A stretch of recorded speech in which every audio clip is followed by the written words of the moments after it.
My guest today is Maureen Healy, a family nurse practitioner, author, and founder of Virtual Healing Inc., which offers both hands-on and telehealth service focused on providing hospital recovery assistance.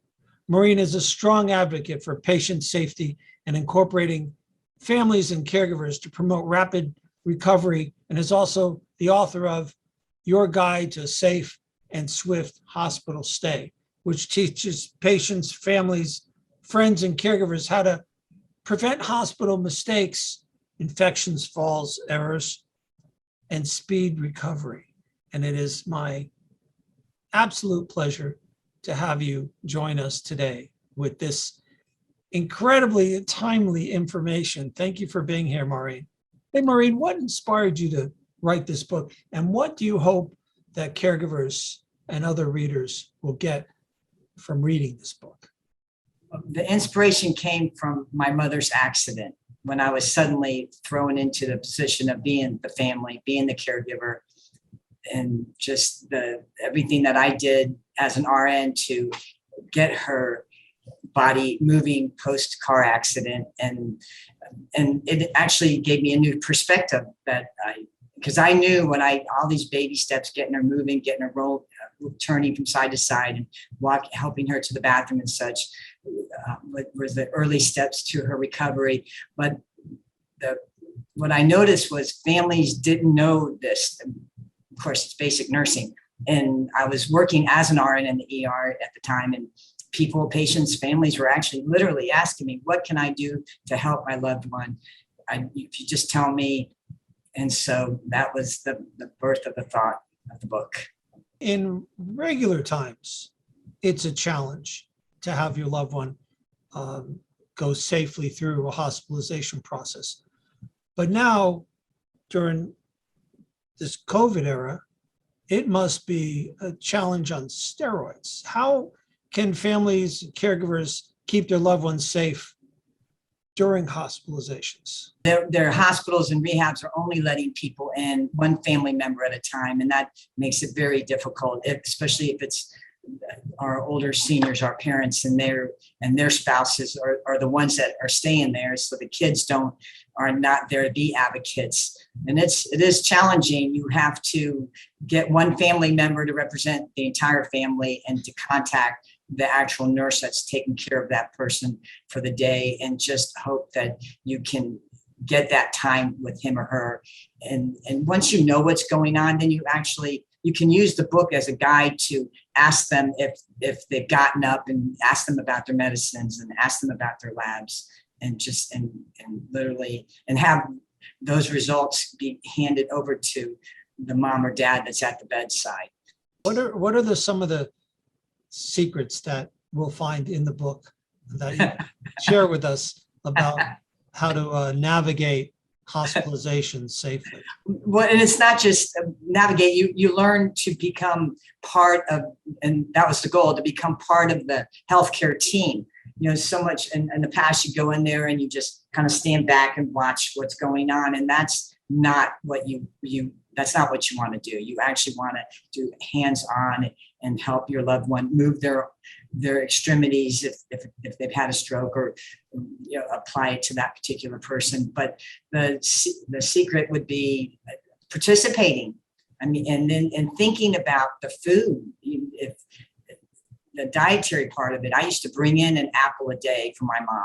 That the F for in pain-free is faith, or it could be funny. So you want to try to get that person to smile, and that will help their bodies to recover too.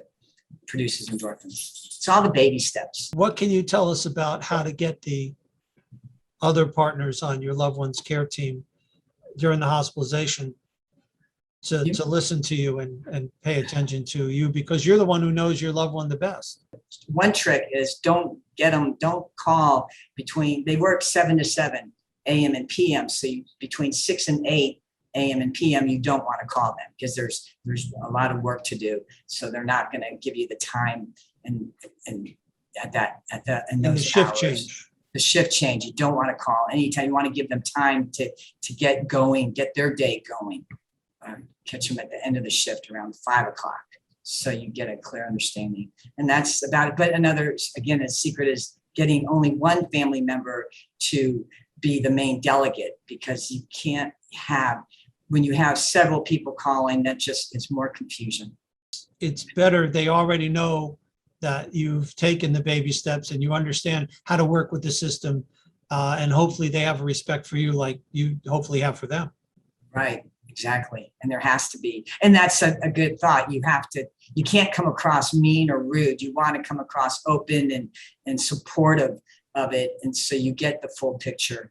It's a hands-on and telehealth form of communication, providing post-hospital recovery assistance. So there's the book, there's 3 ways: the book, consulting services, and the I call it long-term. It's for our older seniors who the hospitals just transfer from the hospital to the skilled nursing facilities. And so I get them home and manage their health and expedite their recovery. And I work with the healthcare team, the home health agencies, physical occupational therapists, pharmacies, physicians, and just maintain that continuity of care. Can you quickly walk me through what a caregiver will find when they start reading your guide to safe and swift hospital stay, which I love the title? How does it lay out? What are the chapters like? Sure. It's pain-free, and that P is for patient advocate. And of course, we have to do what's best for our loved ones, in their best interest. And that's a continuous thing. And always you want to look, listen, and learn what's going on with that person. Again, that's when you're at the bedside.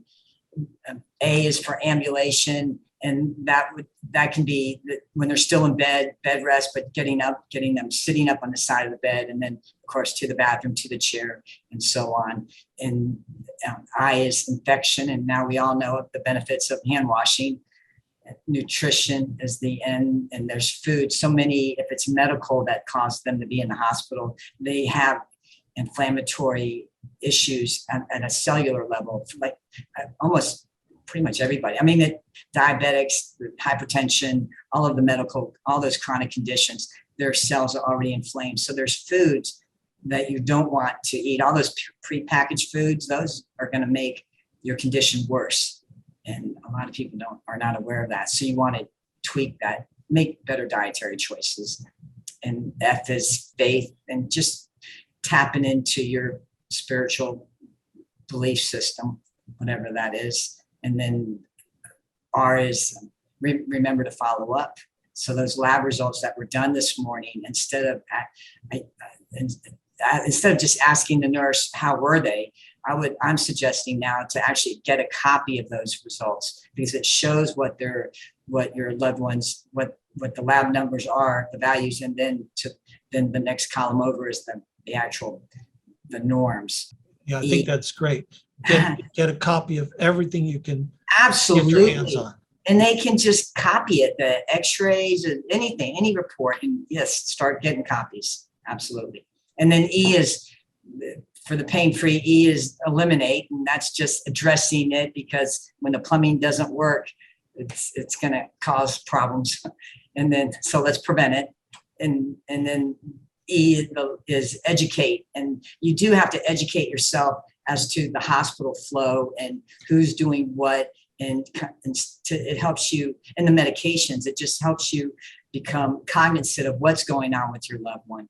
And then it prevents complications and errors. I've mentioned it a couple times in the book, to put the phone down, because those nurses and every hospital staff, they're only in there for a few minutes, as you know. And if people are on their phone, or they answer their phone, or they're texting, you're going to miss that opportunity to see what's happening, and you're never going to get that back. And the phone can wait. That's another P, pay attention. Yes, pay attention. Exactly. I have a checklist on the back at the end of each chapter, as far as just different thoughts to think about, like the bed. Is it low? Is it locked? And you can lean up on it and you can feel it, because it's easy to unlock the bed. Or if they've moved the person to go get an x-ray then via bed, then it's just easy. It's never intentional, obviously, but it's human error that I found. that was my experience. Almost everything was human error. The family That's right. caregiver could be extra eyes and ears. Right. That absolutely. I made reference to that. Eyes and ears. Good job, Gary. Hey. See, I read. Yeah, you do. So, and I actually, in the very beginning, I made reference to a football team, the quarterback. I don't know if you read that, if you remember that part. You are the quarterback, really. You- You are the yes. manager. And then, Yeah. and the coaches, right? The coaches are the families. Maureen, what's the one most important piece of advice you'd like to share with family caregivers? Well, for the book, it's that empowerment to step up and ask those questions. Ask them what medications you're giving them, and ask them what the vital signs are, and the labs, and just ask them and let them know that you want to participate in that empowerment. Maureen, how do we find you? How do we find the book? What are your contact information? Well, my website is virtualhealing.com, and the book is on Amazon, so you can go to Amazon or go to the website and click, and it will take you right to Amazon for the book. And then you can schedule an appointment with me. I do offer free initial consultations, and then email me.